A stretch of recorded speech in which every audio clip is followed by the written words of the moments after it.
The desperate plea. The harmonium chamber fell into profound silence as 12 ethereal beings arranged themselves around the floating crystal table. Their translucent skin, normally radiating soft golden light, had dulled to an amber glow that flickered with each labored breath. Through the dome's transparent walls, the dying light of their twin suns cast long shadows across what remained of New Serenity, their capital world. Zephyr Moonwhisper, eldest of the celestial harmonies governing council, placed weathered hands upon the ancient communication array at the chamber's center. The device, carved from a single piece of singing crystal, hummed with dormant power that their ancestors had used to unite 17 peaceful worlds across this arm of the galaxy. The outer colonies have gone silent, Echo Dawnbreaker reported, his usually melodious voice heavy with grief. As the Harmony's sole military advisor, Echo had spent decades studying defensive strategies, never imagining he would witness such devastation. Twilight Haven, Crystal Falls, the meditation rings of Epsilon 7, all lost to the Crimson Dominion. Zephyr's luminescent eyes dimmed further. How long until they reach our core worlds? Days, perhaps hours, Echo replied. Their war fleets move like a plague across space, consuming everything in their path. Young Prism Starweaver, barely past her 3rd century and still glowing with the vibrant colors of youth, leaned forward from her position at the communication console. Her specialty was xenolinguistics and ancient records, skills that had seemed almost quaint until now. There might be another option, Prism said hesitantly. I've been studying the old archives, the ones from before the Great Harmony when our people still remembered conflict. The council members turned toward her with expressions of desperate hope. The Celestial Harmony had embraced absolute pacifism for over 2 millennia, developing technologies of creation and healing, while abandoning all knowledge of warfare. It was this very peaceful nature that had made them such attractive targets for the Crimson Dominion. Prism activated a holographic display showing star charts from the ancient archives. The records speak of a distant world called Terra, or Earth. According to our ancestors' translations, it's inhabited by beings called humans. The fragments describe them as complex. Complex how? Zephyr asked. Prism's colors shifted nervously. The translations are incomplete, but they describe humans as builders and healers, yes, but also... She paused, struggling with words that had no equivalent in their peaceful language. The ancient term translates roughly as professional conflict specialists or systematic violence practitioners. Echo straightened with interest. Warriors? The concept is foreign to us now, but yes. The archives suggest that humans developed advanced technologies specifically for defeating other beings in combat. The chamber fell silent as the implications sank in. The idea of an entire species that had mastered warfare was both terrifying and oddly hopeful. Where is this Earth? Zephyr asked quietly. Prism manipulated the hologram, zooming out to show the vast distances involved. The Milky Way galaxy, approximately 2.3 million light-years from here. But Elder, even if we could send a message that far, even if these humans still exist, what makes us think they would help? Because, Zephyr said, rising from his seat as decision crystallized in his mind. Beings who master conflict must understand both its necessity and its cost. If they truly are builders and healers as well as warriors, perhaps they will understand what we face. The ancient communication array had never been pushed to its limits, never asked to send a signal across intergalactic space. As Prism worked to configure the transmitter, her colors shifted through patterns of intense concentration. I've encoded our location, our situation, and everything we know about the Crimson Dominion, she reported. The signal will take several days to reach the Milky Way, even at quantum transmission speeds. Zephyr placed his hand on the activation crystal. Send it, and may the ancestors guide it to those who can help. The chamber filled with harmonious light as the transmission burst forth, carrying the Celestial Harmony's desperate plea across the cosmic void. Terran space. Sol System Captain. Marcus Iron Wolf Blackstone stood on the bridge of the TNS Relentless, an Olympian-class dreadnought that served as flagship for the Terran Defense Armada's 7th Battle Group. At 45, Blackstone was a career military officer whose reputation for tactical brilliance was matched only by his unwavering commitment to protecting humanity's interests among the stars. "Sir?" called Lieutenant Victoria Viper Cross from the communications station, her cybernetic implants flickering as she processed incoming data. "We're receiving an unusual transmission. Source appears to be extragalactic." Blackstone moved to her station with predatory grace. 30 years of military service had honed him into a weapon as much as a leader. Enhanced reflexes, tactical neural implants, and enough combat experience to have earned his call sign through actions that were still classified. "Extragalactic?" he repeated. "From where?" "Andromeda Galaxy, sir. The signal's been decoded by our AI systems. It's a distress call." The bridge crew, all seasoned veterans of humanity's expansion into space, exchanged glances. In the century since developing faster-than-light travel, humans had encountered no alien intelligence despite aggressive exploration of their local galactic region. "Put it through," Blackstone ordered. The main display activated, showing translated text alongside what appeared to be star charts and tactical assessments. As Blackstone read, his expression grew increasingly grim. "We are the Celestial Harmony," he read aloud. 17 worlds of peaceful beings facing extinction at the hands of the Crimson Dominion. We seek aid from Earth, whose people our ancient records describe as mighty in conflict. Our defenses crumble. Millions have already perished. If any trace of mercy exists in your warrior hearts, please help us." Silence filled the bridge as the implications sank in. First contact with alien intelligence, and they were asking for military assistance. "Sir," Lieutenant Cross said quietly, "there's more. Tactical data about this Crimson Dominion.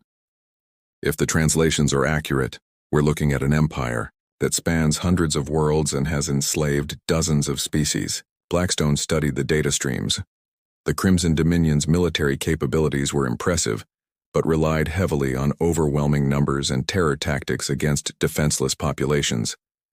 Their technology was advanced, but showed signs of stagnation, the hallmark of a conquering empire that had faced no real resistance for too long. "How long would it take to reach these coordinates?" he asked his navigation officer. 7 standard days at maximum FTL, sir. But, sir, this would be far outside our operational parameters. We'd need authorization from Terra Command. Blackstone was already activating the quantum communicator. "Get me Admiral Command. Priority Alpha." Terra Command. Luna Base Admiral Patricia Voss, commander of humanity's space forces, studied the transmission data in her secure briefing room. Surrounding her were the heads of intelligence, operations, and xenobiology, humanity's first alien contact committee, hastily assembled. "Verify this again," she ordered Dr. Jin Park, the xenobiology expert whose expertise in theoretical alien cultures was about to become very practical. "The linguistic patterns are consistent, Admiral. The mathematical and astronomical references. Check out. This appears to be genuine." "And the tactical assessment?" Colonel Nathan Pierce, head of special operations, leaned forward. "If accurate, the Crimson Dominion represents exactly the kind of threat we've been preparing for. An aggressive expansionist empire with no apparent limits to their brutality." Admiral Voss activated the holographic display showing both galaxies. "Andromeda is 2.3 million light-years away. This isn't a local threat." "Not yet," Pierce replied, grimly. "But empires like this don't stop expanding. Eventually, they'll turn their attention to other galaxies. So we fight them there rather than wait for them to come here," Voss mused. Dr. Park cleared his throat. "There's another consideration, Admiral. These celestial harmony beings, from their description, they've achieved something remarkable. A multi-world civilization that has maintained peace for thousands of years. That's unprecedented." Voss nodded slowly. Humanity had unified Earth only after centuries of devastating warfare, and their expansion into space had been driven partly by the need to channel their aggressive instincts outward rather than inward. "Captain Blackstone is requesting permission to respond," her aide reported. "Tell him to stand by," Voss ordered, then turned to her staff. "Gentlemen, Doctor, we're looking at humanity's first interstellar war. The question is, are we ready?" Colonel Pierce's smile was predatory. "Admiral, humanity has been preparing for war since we first picked up sticks and stones. We've just never had anyone else to fight." Back aboard the TNS Relentless, Blackstone received his orders with grim satisfaction. The 7th Battle Group would respond to the distress call, with additional forces to follow if the situation warranted. "All ships prepare for extended deployment," he announced to his fleet. "We're going to war, people. Sergeant Rodriguez, prep your ground forces. Lieutenant Cross, I want full tactical analysis on everything we know about this Crimson Dominion, Sergeant." Diego Hammer Rodriguez, leader of the ship's Marine contingent, grinned fiercely. "Sir, my boys have been itching for some real action. These aliens picked the wrong galaxy to threaten." As the Terran fleet prepared for its historic jump, Blackstone stared out at the stars. Humanity had wondered for centuries if they were alone in the universe. Now they had their answer. They weren't alone and someone needed their help. The celestial harmony had called for allies. What they were about to receive was something far more dangerous. The evolved warriors of a species that had spent millennia perfecting the art of war. The jump to Andromeda would take 7 days. The Crimson Dominion had no idea what was coming for them. Andromeda Galaxy, Harmony Space. The void between galaxies had never witnessed anything like the emergence of Terra's 7th Battle Group. Reality tore open in brilliant flashes as 17 human warships translated from faster-than-light travel into normal space, their dark hulls bristling with weapons that had been designed to fight other humans but had never been tested in actual interstellar warfare. Captain Blackstone stood on the bridge of the TNS Relentless, watching the tactical display populate, with sensor data from the Celestial Harmony's home system. What he saw made his jaw clench with barely contained fury. "Jesus Christ," Lieutenant Cross whispered, her cybernetic implants struggling to process the scope of devastation. "Sir, I'm reading massive debris fields around 3 planets. The energy signatures suggest recent orbital bombardment. Through the viewports, the once beautiful worlds of the Harmony showed scars visible even from space. Continents burned black, cities reduced to glass craters, and the orbital habitats that had housed millions now spinning as lifeless hulks." "Life. Signs?" Blackstone demanded. "Scanning now, sir. I'm detecting concentrated populations on the 4th planet, New Serenity. Appears to be a refugee concentration. Also picking up approximately 40 vessels of unknown configuration maintaining a blockade formation around the planet. Crimson Dominion? Configuration matches the data from the distress call, sir. They're just sitting there, like they're toying with the survivors." Blackstone's enhanced neural implants calculated firing solutions automatically, old habits, from decades of military conditioning. "Distance to the blockade fleet? 800,000 kilometers and closing, sir. Signal the battle group. Combat spread formation. Target their flagship first. I want to send a message." On the surface of New Serenity Prism, Starweaver knelt beside the quantum communicator in the ruins of the harmonium chamber, her colors dim with exhaustion and grief. Around her, the survivors of 17 worlds huddled in makeshift shelters, their luminescent skin barely glowing as hope faded with each passing hour. "Any response from Earth?" Zephyr asked weakly. The Elder's light had dimmed to almost nothing, his body failing under the weight of witnessing his civilization's destruction. "Nothing, yet," Prism replied, though she continued to monitor all frequencies. Perhaps the distance was too great, or perhaps her console erupted with energy readings that made no sense. "Elder, I'm detecting massive energy signatures entering the system. Multiple ships, unknown configuration, but the quantum resonance." Zephyr struggled to his feet. "What is it?" "The energy patterns match theoretical models for Terran faster-than-light drives. Elder, I think they came." Above them, the night sky suddenly blazed with fire. "Bridge of the TNS Relentless, all ships. Commence firing," Blackstone ordered with ice-cold precision. The human battle group unleashed hell, kinetic penetrators traveling at significant fractions, of light speed punched through Crimson Dominion shields like they were tissue paper. Plasma cannons, originally designed to crack the armor of human dreadnoughts, vaporized entire sections of alien cruisers.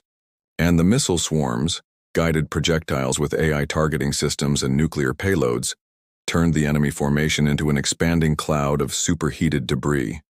The engagement lasted exactly 4 minutes and 37 seconds. "Cease fire," Blackstone commanded as the last Dominion vessel either fled or died. "Lieutenant Cross, open a channel to the surface. Let's introduce ourselves properly." The main screen flickered to life, showing the interior of what appeared to be a damaged building. The being that appeared was clearly alien, translucent, luminescent, with features that seemed almost ethereal. But the exhaustion and hope in those large eyes was utterly human. "I am Captain Marcus Blackstone of the Terran Defense Force," he said formally. "Are you the beings who called for help?"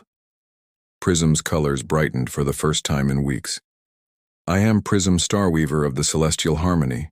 You actually came.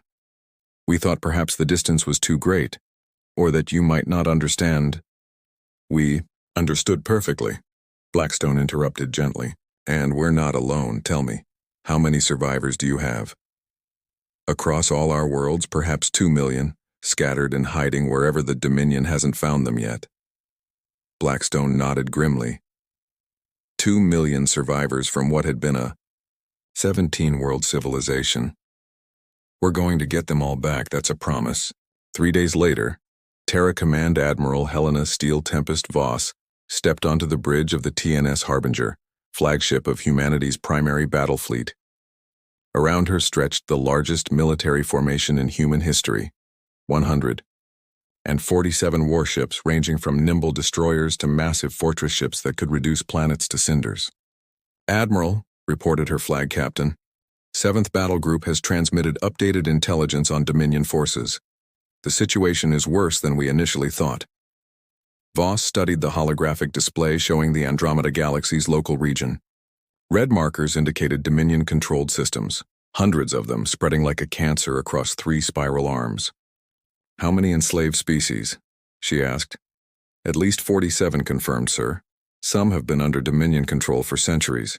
They're used as forced labor, cannon fodder, or worse." Voss's expression grew stony. Humanity had fought wars of liberation throughout their history, but never on this scale. "And their military capabilities?" "Formidable in terms of numbers, sir, but tactically primitive. They rely on overwhelming force against defenseless populations. Their ships are heavily armed but poorly shielded, and their fleet formations suggest they've never faced organized resistance." "They're about to learn," Voss said coldly. "Signal the fleet. We're going in hard and fast. I want 3-pronged assault formations, one to hit their military infrastructure, one to liberate the slave worlds, and one to protect the Harmony survivors while they evacuate." Meanwhile, Crimson Dominion flagship Supreme War Master Krex stood, 8 feet tall, his chitinous exoskeleton gleaming red under the bridge lights. His species, the Cathera, had evolved from apex predators and had built their empire on the simple principle that might made right. For 3 centuries, they had encountered no resistance that couldn't be crushed through sheer brutality. "Explain to me again how an entire fleet was destroyed by unknown vessels," Krex demanded, his mandibles clicking with agitation. Sub-Commander Vane cowered before his superior's rage. "The attackers appeared without warning, Supreme One. Their weapons pierced our shields like they weren't there. Our fleet commander managed to transmit tactical data before his ship was vaporized." Krex studied the energy readings from the brief engagement. "These humans, what do we know of their homeworld?" "Very little, Supreme One. Long-range scouts report it's in another galaxy entirely, a single world recently unified, with limited space-based infrastructure." "Then how do they possess such advanced weapons?" Vane hesitated.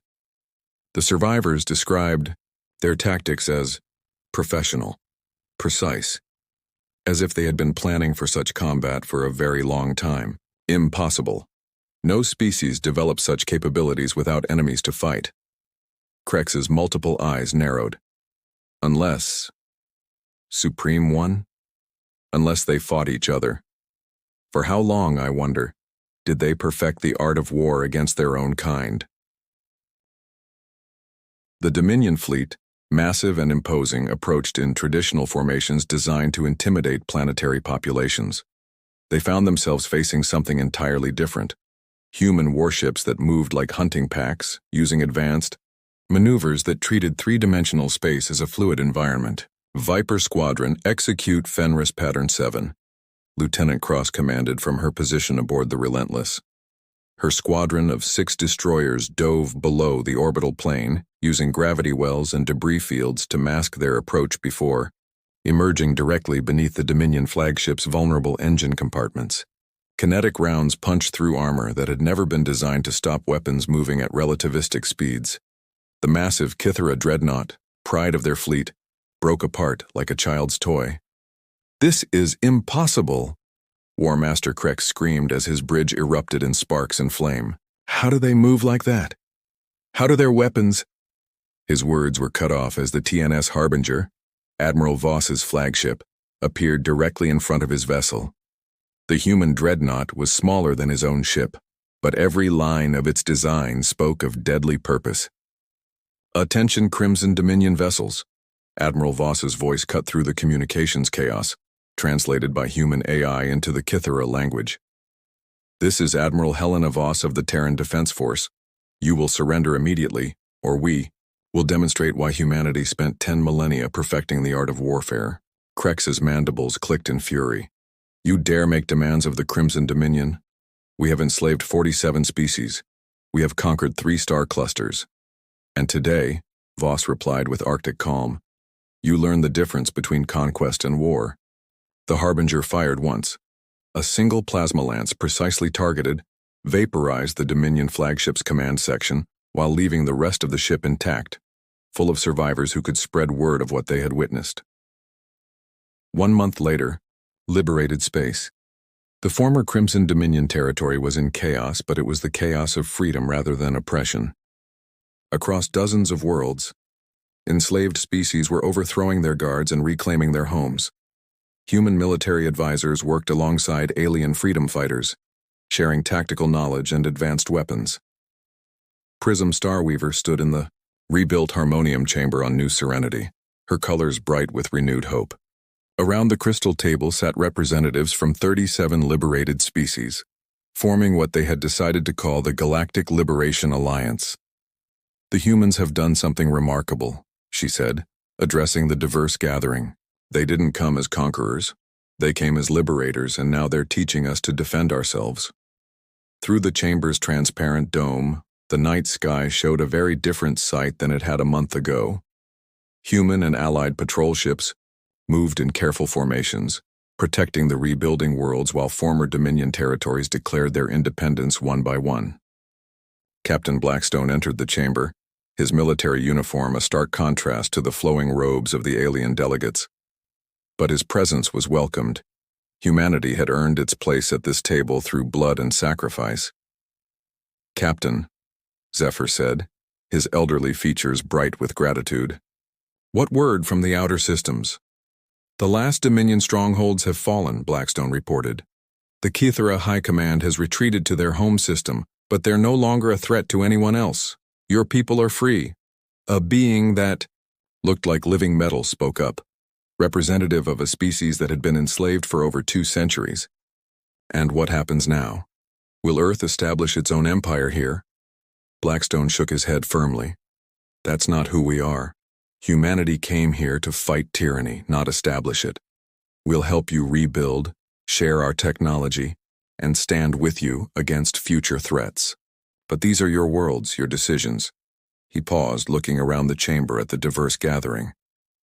"Besides, we've learned something important from all of this. Humanity thought we were alone in the universe, that our capacity for both creation and destruction was unique. Now we know better." "What do you mean?" Prism asked. Blackstone smiled, the first genuinely peaceful expression the aliens had seen from him. "We learned that the galaxy is full of people worth fighting for, and that sometimes the best way to use the skills of war is in the service of peace." Outside, the twin suns of New Serenity set behind a sky full of stars.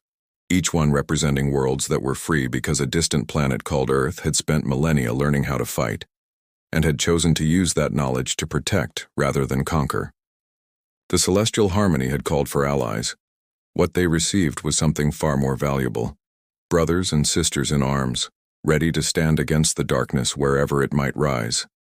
And in the depths of space, human shipyards worked around, the clock building new vessels not for conquest but for the defense of freedom itself. The galaxy had changed forever, and humanity had found its purpose among the stars, not as conquerors but as the guardians of those who could not guard themselves. The Iron Fleet of Earth had answered the call, and the universe would never be the same.